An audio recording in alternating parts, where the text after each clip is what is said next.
இந்த அண்ணாமலை யூனிவர்சிட்டி ஹிஸ்ட்ரியில் அப்பாயின்மெண்ட்டுனாலே ஒருத்தர் ரெக்கமெண்ட் பண்ணணும், அவ்வளோதான். அந்த இன்டர்வியூ அந்த ப்ராசஸே கிடையாது. அதனால தான் அந்த சிஸ்டம் நல்லா இருக்கும். என்னை வந்து ரெக்கமெண்ட் பண்ணுறாரு எம்சி வைக்கிறீங்க, உடனே நேராக ரீசர் ஆஃபீஸ் வந்துடு அப்படின்னா டிவி நேராக ரீசர் ஆஃபீஸ் போனால் என்னை பேசவே விடலை. ரீசர் ஆஃபீஸில் உள்ளே போனோன்னா நான் ரீசர் உட்காந்துருக்காரு, எதில் போய் டீன் டிவி உட்கார்றாரு, இவனை கூப்பிடுங்கன்னாரு. நான் வந்து ஆனந்தராஜ் உள்ள வருவேன், இந்த பையன் தான் வந்து எம்சி ரெக்கமெண்ட் பண்ணாரு, எனக்கு அப்பாயின்மெண்ட் ஆர்டர் கொடுத்தாரு. இப்படி தான் சொல்கிறாரு. உடனே வந்து நான் வந்து சார் நான் வந்து ஏஎம்இ தான் சார் படித்தேன். ஏஎம்இ வந்து அதை பற்றி உங்களுக்குலாம் தெரியுமா என்ன தெரியல. அப்போல்லாம் வந்து 7 காலேஜ் தான். அப்போல்லாம் யாராவது இன்ஜினியரிங் படிக்கணும்னா ஏஎம்இ தான் எழுதுவாங்க. அந்த பேப்பர்லாம் திருத்துறது யாருன்னு பார்த்தா ஐஐடி ப்ரொஃபசர்ஸ் தான் திருத்துவாங்க. என்ன ரீசன்னா அந்த சேலரி கம்மி, ஆனால் அந்த ஒர்க்கெல்லாம் பார்ப்பாங்க. இன்ஸ்டியூஷன் ஆஃப் இன்ஜினியர்ஸில் ரொம்ப கஷ்டம், டிஃபிகல்ட், வெரி டிஃபிகல்ட். எனக்கு இன்ஜினியரிங் காலேஜில் சீட்டு கிடைக்கல 7 காலேஜில். அதனால நான் ஏஎம்இ படித்தேன். சார் நான் ஏஎம்இ தான் படித்தேன், இன்டர்னல்லாம் கிடையாது. நான் வந்து வாங்கினது மார்க் கம்மி, செகண்ட் கிளாஸ் தான், 55% தான் சார் வாங்கியிருக்கேன். அந்த ஃபர்ஸ்ட் கிளாஸ் கணக்கில் வராது சார். அப்போ தான் நான் சொல்கிறேன், நீ நல்ல கேண்டிடேட்னு சொன்னார். ஆனால் எம்இயில் வந்து ஃபர்ஸ்ட் கிளாஸ் வித் டிஸ்டிங்ஷன். நீங்கள் வந்து நல்ல கேண்டிடேட் சொன்னார், இது மாதிரி சொல்லையே அப்படின்னு சொன்னார். சரிப்பா நீ அப்பாயின்மெண்ட் ஆர்டர் வாங்கிக்க, நான் இருக்கிறவங்க பிரச்சனை வராது அப்படின்னு. இதே கேவ் அப்பாயின்மெண்ட் ஆர்டர் சும்மா அக்ராஸ் டேபிள். ஆனால் அங்கேருந்து வந்த என்சிட்டு வந்து சார் என்ன கொடுத்தாங்க, நான் சொன்னேன் சார், ஆனால் அவர் வந்து நான் இருக்கிறவங்களும் பிரச்சனை வராதுன்னு சொன்னார். டோன்ட் ஜாயின் அப்படின்னு இப்படியே சொன்னார், டோன்ட் ஜாயின் அப்படின்னு. அப்பாயின்மெண்ட் கொடுத்ததை அது எப்படி அவர் அது மாதிரி சொல்லலாம்? You should take the responsibility to regularise. அப்படி பண்ணுறதுனா பண்ணட்டும். ஏன்னா எனக்கு எம்எஸ்சி இருக்கு, சயின்ஸில் அப்பாயின் பண்ணி இங்கே ட்ரான்ஸ்ஃபர் பண்ணி ரெகுலரைஸ் பண்ண முடியாது, ப்ரொவிஷன் இருக்கு. இருந்தாலும் அவர் வந்து இந்த அப்போ வந்து ஏஐசிடியில் வந்து யூஜியில் ஃபர்ஸ்ட் கிளாஸ் தான் ரூல் இருக்கு. இப்போ வந்து யூஜிஆர் பிஜி ஃபர்ஸ்ட் கிளாஸ் வந்துருச்சு. அவர் வந்து என்ன பண்ணாரு, நீ ஜாயின் பண்ண தான் சொல்லிட்டாரு. எனக்கு கல்யாணம் வச்சு கூப்பிட்டவர் அப்பாயின்மெண்ட் வாங்கி கொடுத்த பிறகு ஜாயின் கரெக்ட் டிசிஷன், நீ ஜாயின் பண்ணது அப்படின்னு சொல்லிட்டாரு. சரிங்க சார் நான் ஜாயின் பண்ணேன், நீ வந்து எல்லா இடத்துக்கும் அப்ளை பண்ணுவா பார்த்துக்கலாம் அப்படின்னு சொல்லிட்டாரு. அப்போ இங்கே வந்து எனக்கு பாண்டிச்சேரி காலேஜில் கான்செப்ட் பண்ணதெல்லாம் எனக்கு தெரியாது. என்னோட ஃப்ரெண்டு வந்து என்னோட ஸ்கூல் மேட் வந்து ரவிச்சந்திரன் பேர் நிக்கில் ஒர்க் பண்ணுறான். அப்போ வந்து செல்வராஜ் சார் அங்கெல்லாம் போவார். போன போது ஒரு முறை இன்ஸ்ட்ருமெண்டேஷன் கான்ஃபர் இருந்தது, ஒரு அப்ளிகேஷனே வரல. செகண்ட் டைம் கான்ஃபர் வருது. அப்போ வந்து இவங்க எல்லா காலேஜிலையும் சொல்லி கிட்டத்தட்ட 17 அப்ளிகேஷன் வந்துச்சு. ஈவன் என்ஐடி டிசிலேருந்து கூட அப்ளை பண்ணியிருந்தாங்க. அப்போ ரமேஷ் பாபு அப்ளை பண்ணியிருந்தாங்க, நானும் ரமேஷ் பாபு செட்டில் தான் அப்ளை பண்ணியிருந்தோம். 17 பேர் வந்திருந்தோம். இன்டர்வியூவில் நான் வந்து என் ஃப்ரெண்டு வந்து எனக்கு வந்து லெக்சர் அப்ளிகேஷன் வாங்கி எடுத்துருந்தேன். அப்போல்லாம் வந்து இன்டர்நெட் அது இதெல்லாம் கிடையாது. லெக்சர் அப்ளிகேஷன் வாங்கி எடுத்துருந்தேன். நான் பார்த்துட்டு சொன்னேன், ப்ரிஃபரபிளி 35 இருக்கேன், நான் 36, அதனால் வந்து சான்ஸ் இல்லை, எனக்கு அசிஸ்டன்ட் ப்ரொஃபஸர் அப்ளிகேஷன் வாங்கி அனுப்பு, அது வேணால் போடுறேன் அப்படின்னு சொன்னேன். அவன் வந்து வாங்கி அனுப்பல, என்ன நினச்சா என்னன்னு தெரியல, வாங்கி அனுப்பல. சரிட்டு நான் வந்து ஒரு டிடி எடுத்து அனுப்புனேன். அசிஸ்டன்ட் ப்ரொஃபஸர் அப்ளிகேஷன் வந்தது, அதை ஃபில் பண்ணி, அதாவது எல்லாம் வந்து கடவுள் நினைச்சதுன்னு சொல்ல வரேன். ப்ரொஃபஷனல் கொரியரில் போய் கேட்குறேன். நான் மறுநாள் லாஸ்ட் டேட்டு ஏதோ சரஸ்வதி பூஜை டைட்டில் தான் வந்திருந்தது 99. சரஸ்வதி பூஜை அன்னைக்கு மறுநாள் போயிட்டு கேட்குறேன், இது மாதிரி வந்து நாளைக்கு போயிடுங்களா, நாளைக்கு லாஸ்ட் டேட் அப்படின்னா. 3 நாளைக்கு ஒர்க் பண்ண மாட்டாங்க அப்படின்னு. சரஸ்வதி பூஜைனா இன்றைக்கி ப்ரொஃபஷனல் கொரியர் 3 நாளைக்கு ஒர்க் பண்ண மாட்டாங்க. இல்லை சார் 3 நாளைக்கு ஒர்க் பண்ண மாட்டாங்க. சரிடா என்னடா இது சொல்கிறான்ட்டு உடனே ஆக்சுவலாக என்ன பண்ணணும், நேராக இங்கே வந்து கொடுத்துட்டு போயிருந்தோம். உடனே அவர்கிட்ட வந்து நேராக பக்கத்தில் போய் ஃப்ரெஞ்சு கொரியர்னு ஒன்று இருந்தது, அவன்கிட்ட போய் கேட்டான். இப்போலாம் ஃப்ரெஞ்சு கொரியர் ரொம்ப புதுசு, நாளைக்கு ஒர்க் பண்ணுவீங்களா, நான் ஒர்க் பண்ணுவேன் கொடுத்துட்டு நான் மட்டும் போயிட்டேன். ஒன்றும் தெரியாது. 2 அப்ளிகேஷனையும் லெக்சரர் அண்ட் அசிஸ்டன்ட் ப்ரொஃபஸர் தனித்தனி கொரியரில் அனுப்பிட்டு போயிட்டேன். பார்த்தா எனக்கு அசிஸ்டன்ட் ப்ரொஃபஸர் மட்டும்தான் இன்டர்வியூ வருது, இது வரல. ஆனால் இந்த காலேஜில் ஒரு சாபக்கேடு என்னன்னா, சீனியர்ஸ் யாரும், நான் வந்து சீனியர்னு சொல்லிக்கல, பட் அது என்ன பண்ணுறது, அந்த மேலே இருந்த அன்னைக்கு, அதாவது முதல் கோணல் முற்றும் கோணல்னு சொல்லுவாங்களா, அந்த கோணலோட இதுதான் இன்னைக்கு அந்த கோணலாக இருக்கிறதுக்கான காரணம். அப்போ வந்து சிலர் அவர் க்ளோஸாக இருக்கலாம், ஒன்று பார்த்தேன். முதல் கோணல் முற்றும் கோணல்னு சொன்னாங்களா, அதெல்லாம் சீனியராக இருக்கிற யாரும் உள்ளே வரக்கூடாது, சீனியராக இருக்கிற எவனுக்கும் ப்ரொமோஷன் கிடைக்கூடாதுன்ற அந்த அட்டூழியாக அன்னைக்கு ஆரம்பிச்சது தான். அப்போ உள்ள நுழையும் போதே வந்து இவர் கேட்குறாரு. அப்போ வந்து ஒரு கிறிஸ்டின் தான் வந்து சிஎஸ் பேர் யாரு ஞாபகம் தான் சொல்லுறேன், எனக்கு திடீர்னு இப்போ ஞாபகம். அவர் சிஎஸ் தலைமையில் தான் நடக்கும் இன்டர்வியூ. நான் உள்ள நுழையும் போது ப்ரீவியஸ் இதில் வந்து அப்ளிகேஷனே வரல. டிடி ஜோசப் அவர் தான். நான் உள்ள நுழையிற உட்காரவே சொல்ல, அதுக்குள்ள அது பாண்டிச்சேரியன் அப்படின்னாரு. Sir I have no address in Pondicherry அப்படின்னு. ஒய் கிவ் பாண்டிச்சேரி அட்ரஸ் அப்படின்னா, ஏன்னா போன தடவை அப்ளை பண்ணல, இப்போ அப்ளை பண்ணியிருக்கிறேன், அந்த டவுட் வந்துருச்சு. ஏன்னா போன கான்ஃபருக்கு அப்ளிகேஷனே வரல, இப்போ வந்துருக்குது. இது எப்படி பாண்டிச்சேரி நான் இருந்து ஏன் போடலன்றதுனால அவர் கேட்குறாரு, why you gave Pondicherry address sir? I have no address in Pondicherry sir அப்படின்னு. உடனே வந்து எத்தனை பிரின்சிபல் அவர் இன்டர்வியூ பண்ணுறாரு. உடனே இன்டர்வியூ பண்ணி, சார் டைப்போகிராஃபிக்கல் யாராவது, நான் என்ன சொல்கிறேன்னா, ஒரு கம்பேரிட்டிவ் ஸ்டேட்மெண்ட் ப்ரிப்பேர் பண்ணதுல ஒரு அட்ரஸ் தப்பாகுமா, அது ஊர் பேரே தப்பாக இருக்கும் சொல்கிறேன். அதுக்கப்புறம் வந்து எத்ராஜ் சார் வந்து 2 அட்ரஸுக்கும் பர்மனன்ட் அட்ரஸ் சொல்ல சென்னை அட்ரஸுக்கு லெட்டர் இருக்கிறார். எல்லாருக்கும் இன்டர்வியூ முடிஞ்சதுன்னா, இன்டர்வியூவில் வந்து நம்ம உள்ளே போய் பார்த்தா எம்சி உட்காந்துருக்கு, எம்சி வைத்திலிங்கமும் பிகேவும் உட்காந்துருக்காரு. பிகே வந்து என்னுடைய டிசி மெம்பர் இன் பிஹெச்டி. அது பிஹெச்டி ஜாயின் பண்ணது அது ஒரு பெரிய கதை, வாழ்க்கையில் போராட்டம் தான் எப்போதுமே. இது வந்து 2 பேரும் உட்காந்துருக்குறாங்க. எல்லாரும் நான் உட்காந்து புக்கில் தான் படிச்சுட்டு இருந்தேன். அப்போ கூட எல்லாரும் வந்து என்னென்ன புக்கெல்லாம் படிச்சுட்டு இருந்தாங்க. ரமேஷ் பாபு ஒன்றும் படிக்கல, ரொம்ப தான் உட்காந்துருந்தார். எனக்கு அவர் தெரியாது, பட் அவரும் ஒன்றும் படிக்கல. நான் புக்கில் படிச்சுட்டு இருந்தேன் ஜாலியாக. எல்லாரும் நினைச்சேன், நான் எப்போ படிச்சு எதை உள்ள போய் ஆன்சர் பண்ண முடியும், என்ன கேள்வி கேட்பாலே தெரியாது அப்படின்னு நினச்சிட்டு உட்காந்துருந்தேன். உள்ளே போனால் அவர் கேட்டது ப்ராஸ் கண்ட்ரோல் என்ன கேட்பான்னு அவருக்கு தெரியும். அவர்கிட்ட தான் நான் படித்தேன்.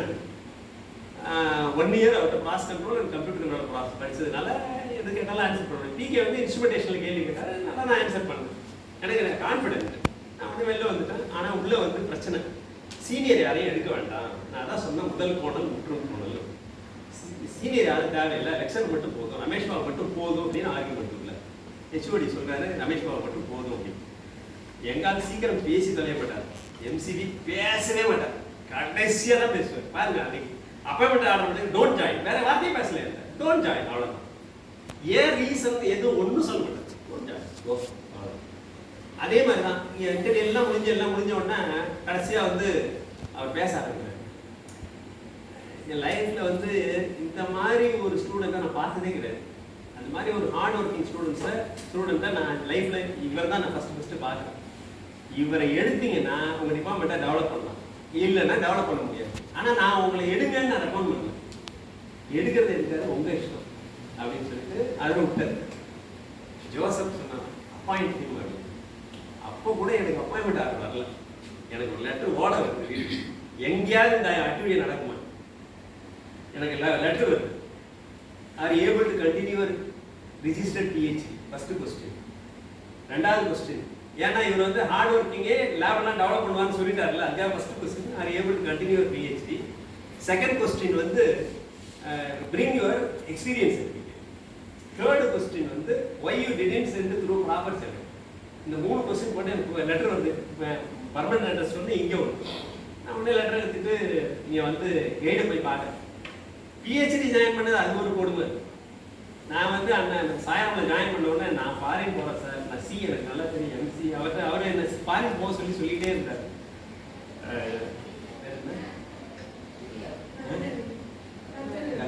ரத்னவேல் அவர் தான் சி சொல்லி கொடுத்தா, அவர் வந்து ஃபாரின் போகணும்னு சொல்லிகிட்டே இருந்தார். அப்போல்லாம் சி தெரிஞ்சவங்களே ரொம்ப கம்மியாக தான் இருக்கும். நான் ஃபாரின் போகிறேன்னு சொல்லிட்டு இருப்பேன். ராஜமாணிக்கம் பேர் சாயாமில், அவர் தான் டைரக்டர். அவர் வந்து என்ன ரொம்ப பிடிக்கும், ரீசன்லாம் எனக்கு தெரியாது, ரொம்ப பிடிக்கும். ஏஜ் வந்து அவருக்கு அப்போவே 70-75.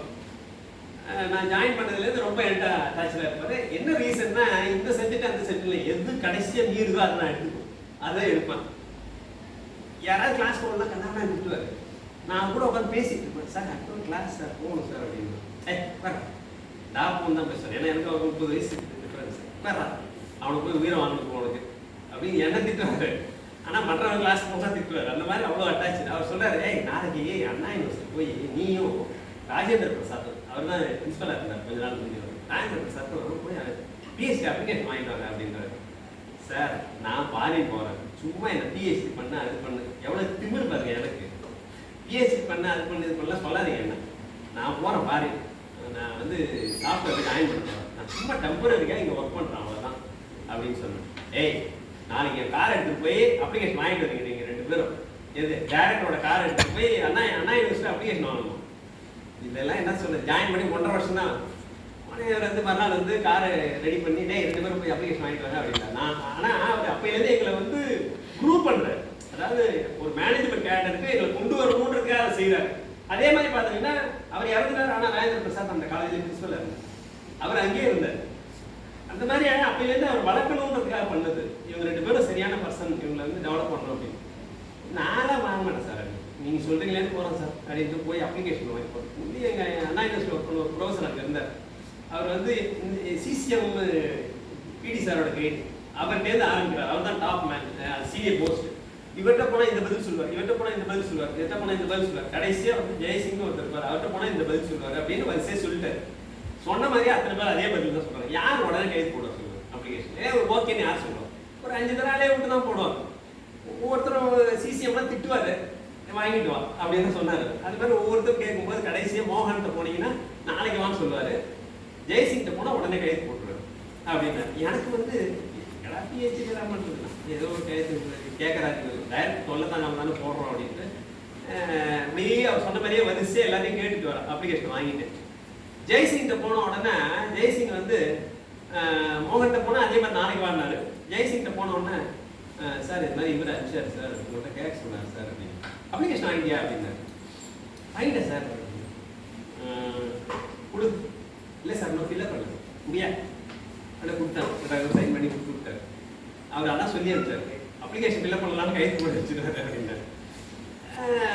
அவருக்கு தான் நான் வந்து அப்ளிகேஷன் நான் போட்டேன். அங்கேருந்து வந்து பிரின்சிபால்கிட்ட போய் சார் இது மாதிரி பிஎஸ்சி அப்ளை பண்ணுறேன் சார், ஃபார்வர்ட் பண்ணுறேன் சார், காலையில் சாயராம கேட்குறேன். கேட்கும்போது அவர் யோ என்ன நாங்கள் வந்து பிஎஸ்சி பண்ணுறேன், காலேஜ் வச்சுருக்குறோம், ஜாயின் பண்ணி 1.5 வருஷம் வந்து பிஎஸ்சி பண்ணுற மாதிரி அப்படி திட்டி விட்டார் பிரின்சிபல். அங்கேருந்து வந்து டைரக்டர் வேகமாக டியூடுன்னு வந்தேன். சார் நீங்கள் போய் என்ன அப்ளிகேஷனை போட சொன்னீங்க, அவர்கிட்ட போனால் அவர் திட்டுறாரு சார் பிரின்சிபல் அப்படின்னு. அவன் அப்படி திட்டுறான், அவன் வா அவரே எழுந்துறாரு. நானும் ராஜேந்திர பிரசாத் உள்ள போகிறோம், 2 பேரும் எழுந்து வராரு. எழுந்து வந்து டைரக்டர் நார்மலாக பிரின்சிபல் ரூம் வரமாட்டாங்க. எழுந்து வந்து அவன் ஏதோ அண்ணா யூனிவர்சிட்டி அப்ளிகேஷன் போடுறான் சொன்னது இவர். இவன் ஏதாவது அண்ணா யூனிவர்சிட்டி அப்ளிகேஷன் போடுறான், அவங்கள்ட்ட கைது கட்டணா போட மாட்டேன் நீங்களாமே போடுங்க போடுங்க. என்ன நீங்கள் கைது போட்டோம்னா என்ன அட்மிஷன் கொடுக்குறாங்க எப்படி பார்த்துறாரு பாரு. அதாவது அட்மினிஸ்ட்ரேஷன் நீங்கள் என்ன கைது போட்டால் என்ன ஒன்றா அவனுக்கு என்ன அட்மிஷன் கொடுத்துருப்பாங்க, சும்மா போடுங்க அப்படின்னு. நான் எங்களை பார்த்து 15 பேர் போட்டான். அது வேற எல்லாரும் எங்கள் டிபார்ட்மெண்ட்லேயே ஒரு 4 பேர் அப்ளை பண்ணாங்க. எல்லாம் வந்து கைது போட்டார். அவர் எழுதிட்டே போட்டார். 1.5 வருஷத்தில் எல்லாரும் கேட்குறானுங்களே அப்படின்னு சொல்லி அப்ளிகேஷன் போட்டோம்.